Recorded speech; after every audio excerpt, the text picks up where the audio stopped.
मेरे प्यारे प्यारे बच्चों, धमाका क्लास में आप सभी का फिर से स्वागत है। आज मैं आप लोगों को दामोदर कोराई पुस्तक के चौथे सर्ग क्या है, हुन के संदर्भ में बताने जा रहा हूँ। इसके पहले हम लोग हुन के प्रथम भाग में इसके सारांश को जान चुके थे।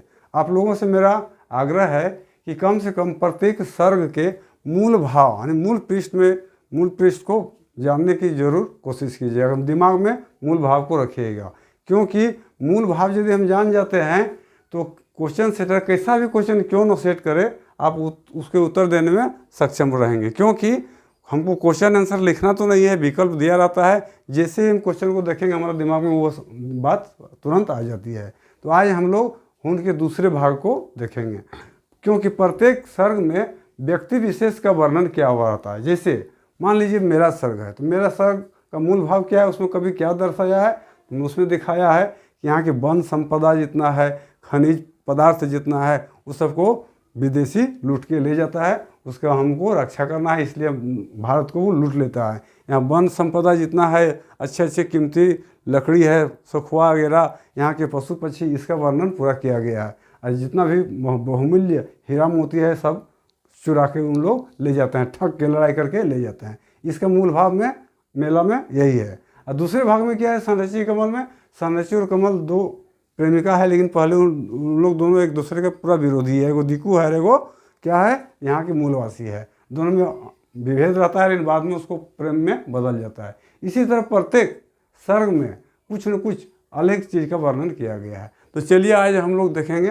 हुन में क्या कहा गया है। हुन में क्या होता है, हुन का जो सेनापति है मिहिर कुल, हुन का सेनापति कौन है, मिहिर कुल। वो क्या करता है, अंगसर में आके अपना सेना के साथ आके लड़ाई छेड़ देता है ना। लड़ाई इतना भयानक हो जाता है कि मैंने खून का नदी सा बहने लगता है।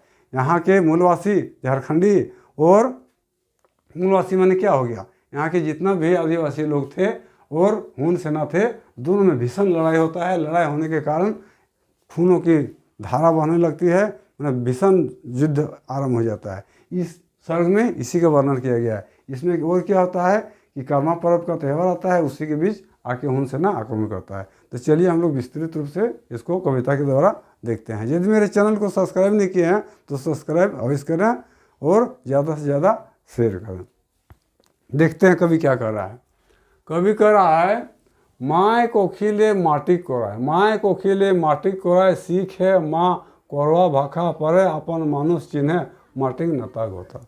इस पंक्ति में कवि क्या कर रहा है, कह रहा है कि बच्चा जब माँ की कोख से जन्म लेता है तो किस में आ जाता है, धरती माँ के कोख में आ जाता है। कहने का मतलब हुआ, बच्चा का जब जन्म होता है अपने माँ के कोख, 9 महीना के बाद वो बच्चा जन्म लेता है माँ के कोख से, तो किसके कोख में आ जाता है, धरती माँ। धरती भी मेरी माँ के समान ही है। वही कह रहा है, माँ कोखिले माटी कोरा, सीखे माँ कोरा भाषा। अरे माँ जो होती है, वो बच्चा बोलने का जो कला है, जो बोलता है, वह सबसे पहले किससे सीखता है, माँ से सीखता है। तोतली बोली में बच्चा माँ के कोख से ही बोलना शुरू करता है, यानी अपनी भाषा का पहला पाठ कहाँ से सीखता है बच्चा, तो अपनी माँ के गोद से सीखता है। वही कहता है, सीखे माँ कोरवा भाषा, माँ के गोद में ही बच्चा बोलने लगता है, तोतला के बोलने लगता है, यानी भाषा का ज्ञान उसको माँ के गोद से होने लगता है। पर अपन मानुष चिन्ह माटी नाता गोता। उसके बाद वो धीरे धीरे समाज में, गांव में अन्य लोगों से भाषा के जरिए मैंने अपना संस्कृति जो है, अपना मूल मातृभाषा है, उसको सीखना आरंभ करता है। इसलिए कहा गया है कि जो माँ है वो प्रथम पाठशाला होता है। आदमी सबसे पहले कौन पाठशाला में जाता है, तो माँ के गोद रूपी पाठशाला में जाता है। वही कह रहा है, माटी नाता गोता। उसके बाद वो अपना जिस माटी का है, मैंने जिस माटी का आने का मतलब यहाँ जिस मुल्क का है, उस भाषा को वह सीखना प्रारंभ कर देता है। जैसे आदिवासी लोग हैं, तो आदिवासी लोग क्या हिंदी अंग्रेजी पहले ही सीख जाता है, नहीं, जहाँ जन्म लिया वहाँ का जो उन लोगों को अपनी मातृभाषा है उसी को पहले सीखता है। खोठाभाषी जो है पहले माँ के गोद से क्या सीखता है, खोठा भाषा सीखता है। इंग्लैंड वाला क्या सीखता है, अंग्रेजी सीख लेता है। उसको अंग्रेजी सीखने के लिए हम लोगों को जैसा सीखना नहीं पड़ता है कि पहले अल्फ़ाबेट सीखें वगैरह सीखें। कहने का तात्पर्य हुआ कि अलग अलग मुल्क में अलग अलग भाषा, उसका जो मातृभाषा है उसको खुद माँ के गोद से बच्चा सीख जाता है। ठीक है, आगे कहता है माटी रेखा भाखा रेखा माटी ले बनल मुलुक मुल्के रेखा संस्कृति रेखा पहर देश ऐसा मुल्क। कह रहा है तो जिस माँ की गोद से हम जन्म लिए हैं उस माँ पर यदि कोई हमला करे तो दिल कैसा करेगा, यानी उसके लिए उसका बच्चा जान देने के लिए तैयार है।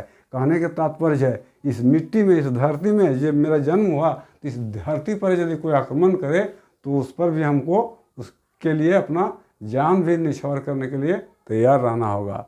माटी की रेखा भाखा रेखा, जब हम अपने भाषा की रक्षा करेंगे, हम मिट्टी की रक्षा करेंगे, देश की रक्षा करेंगे तो क्या होगा, मेरा संस्कृति का रक्षा हो जाएगा। संस्कृति मतलब मूल मर्यादा जो हमारा है सबका रखा है। यह सबसे बड़ा अच्छा गुण है।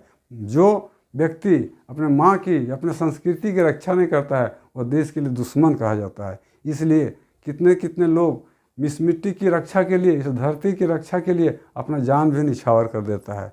वही माँ का सपूत भी कहलाता है। वही कह रहा है मुल्क की रेखा संस्कृति, यदि मैं अपने मुल्क का अपने देश का रक्षा करेंगे तो मेरा संस्कृति का भी रक्षा उसी से होगा। अन्यथा अंग्रेज चाहे विदेशी आक्रमण करके हम लोगों को तहस नहस करते हैं, वही वाला कहता है। और जो देश अपने मुल्क की रक्षा में हमेशा तत्पर रहता है वो फरहर रहता है। फरहर मतलब उसमें किसी प्रकार का डर भय नहीं रहता है। बिरसा शेख सिंधु कान्हू तिलका आर प्रताप माटी की रेखा खातिर विश्वनाथ विदेशी दिखरबल बाप। कह रहा है इस देश की रक्षा के लिए अनेक उदाहरण है। इस देश की रक्षा के लिए क्या किया, बिरसा शेख सिंधु कान्हू ये सब क्या किया, अपना जान का भी निछावर कर दिया। किस लिए, अपनी की संस्कृति की रक्षा के लिए, अपने इस देश की रक्षा के लिए। वो क्या अपने जान को भी परवाह नहीं करके कूद पड़ा। तिलका आर प्रताप, तिलका क्या था, प्रताप जी क्या थे, देशभक्त थे। देश की रक्षा के लिए उन लोगों ने अपने प्राण को भी त्याग दिया, जिसका नाम अभी अजर और अमर है। माटी की रेखा खातिर विश्वनाथ विदेशी ढेरोल बाप। और विश्वनाथ जैसे वीर भी है, क्या हुआ, इस देश की रक्षा के लिए, इस देश की संस्कृति को बचाने के लिए अपने को निछावर कर दिया है। कभी यही बात इन पंक्तियों में कह रहा है। देखिए मैं प्रत्येक पंक्ति में बता रहा हूँ, इसमें किसी भी क्वेश्चन को छूटने का सवाल ही नहीं उठता है। इसलिए कम से कम एक बार वीडियो को अवश्य देखें, आपको क्वेश्चन करने का कोई मतलब ज़रूरत नहीं पड़ेगा। देशक खातिर शहीद भेला कैली सिगनी चंपा नारी जान देला माटी खातिर की प्रगण्या गोलवारी। कह रहा है देश के लिए केवल पुरुष ही नहीं, देश के लिए महिला भी, देश के लिए महिला भी बहुत ऐसे हैं जो अपने जान का परवाह नहीं करके संग्राम में, अपने देश की मिट्टी की रक्षा के लिए संग्राम में कूद, युद्ध के संग्राम में कूद पड़ती है। जैसे क्या हो गया, कैली सिंगी चंपा नारी सब क्या है, इस माटी की, ऐसी धरती माँ की रक्षा के लिए अपना जान को भी त्याग दिया। जिस क्षेत्र के जो लोग थे उस क्षेत्र की रक्षा के लिए अपना जान को भी त्याग कर दिया। आगे कहता है मान करे हवत माय माटी मातृभाषा और मानुष के, कोड़ करे हवत अपन माटी मणि और धनुष के। कभी कह रहा है जिस माँ ने मुझको जन्म दिया, जिस धरती में मैं पला पोसा, उस माँ ने, उस धरती माँ की हमको रक्षा हर हालत में करनी चाहिए। जिस भाषा को मैं पहले ही सीखा, पहले माँ की गोद से सीखा, उस भाषा पर यदि कोई आक्रमण करे तो उसका खैरियत नहीं, यानी कहने का मतलब है मैं उसका विरोधी हो जाऊंगा। कवि के कहने का मतलब है मातृभाषा का मनुष्य कोड़ करे हवत अपन, हमको अपने मातृभाषा की, अपने मिट्टी की रक्षा करना होगा और उसको आदर देना होगा।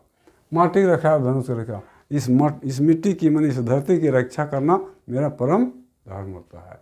अब आ जाते हैं हम लोग आगे के भाग में। आगे भाग में इसमें क्या वर्णन किया है कभी कि रोपा डोभा मासक परे धरती माइक प्रधन हरिहर धानक पा भद्रिया गावे रसिकक मन बैल फरहर।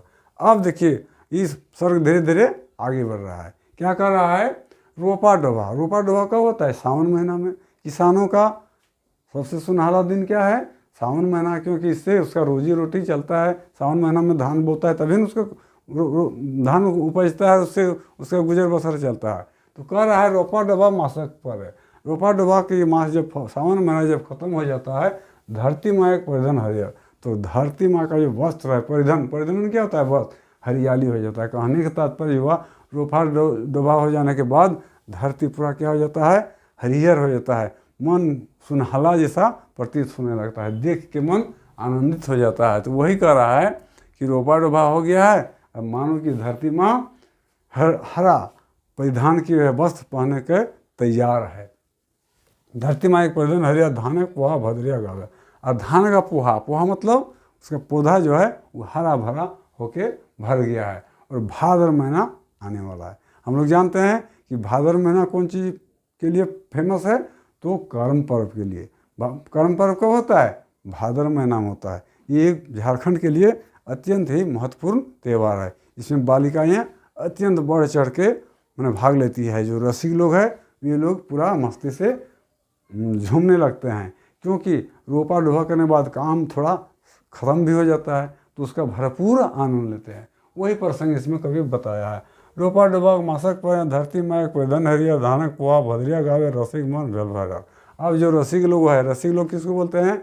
जो गान बजाने में पूरा मस्त रहने वाला है, उसी को हम लोग रसिक बोलते हैं। तो भाद्र महीना में क्या होता है? जुआ को वहाँ कहा गया है। जुतिया जो है गाना गाती है, और जुआ सब क्या करता है? आनंद में मांदर वगैरह बजा के उसका आनंद लेने लगता है।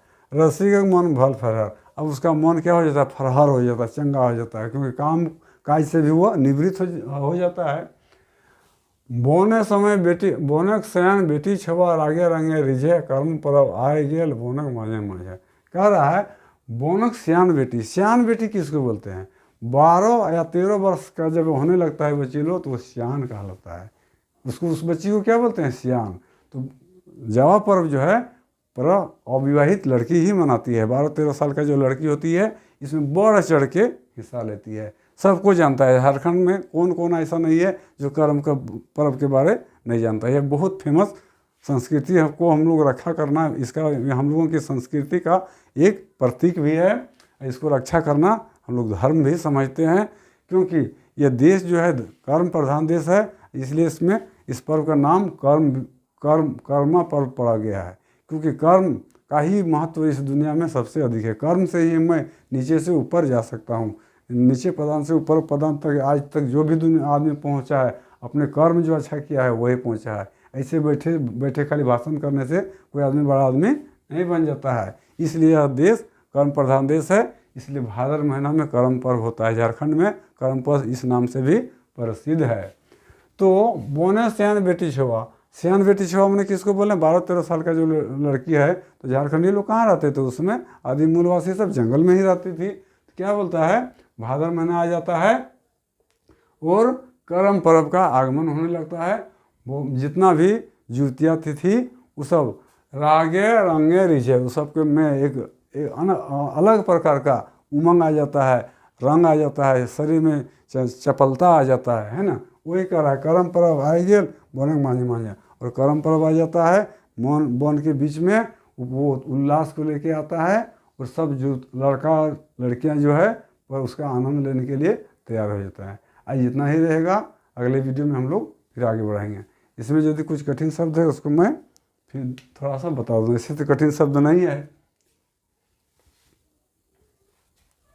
कोरवा मीन्स होता है गोद, कोरवा मीन्स गोद। बच्चा का लोग कहाँ लेता है? गोद में लेता है।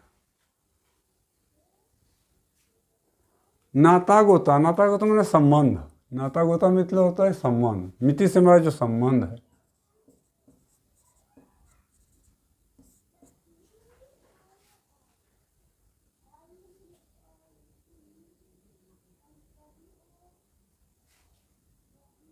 हर में क्या? चनफन, फुर्तीला जिसको बोलते हैं, चनफन इसको बोल सकते हैं, चनफन फुर्तीला।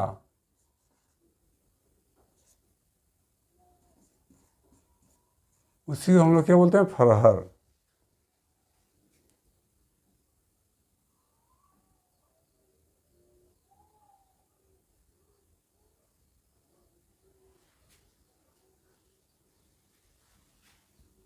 मान मैंने क्या? सम्मान, इज्जत, सम्मान इज्जत। कोड करना माने भी होता है प्यार करना। कोड करना माने क्या? प्यार करना।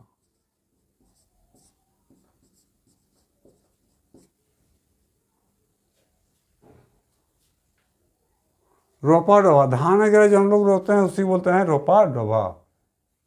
परिधान, परिधान में होता है वस्त्र, जो पहनते हैं उसको हम लोग वस्त्र बोलते हैं, यानी परिधान। रसिकक, रसिक बोलते हैं जो नाच गान में इंटरेस्ट रखता है, नाच गान में रहता है, नाच गान में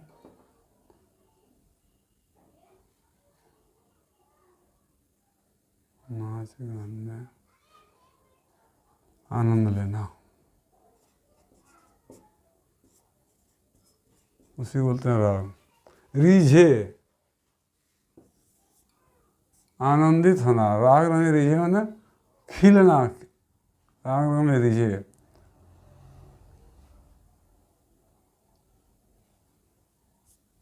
रीझना बोल सकते हैं, रीझना,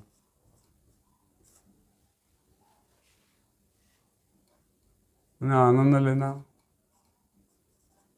आनंदित होना लिखिए, आनंदित होना।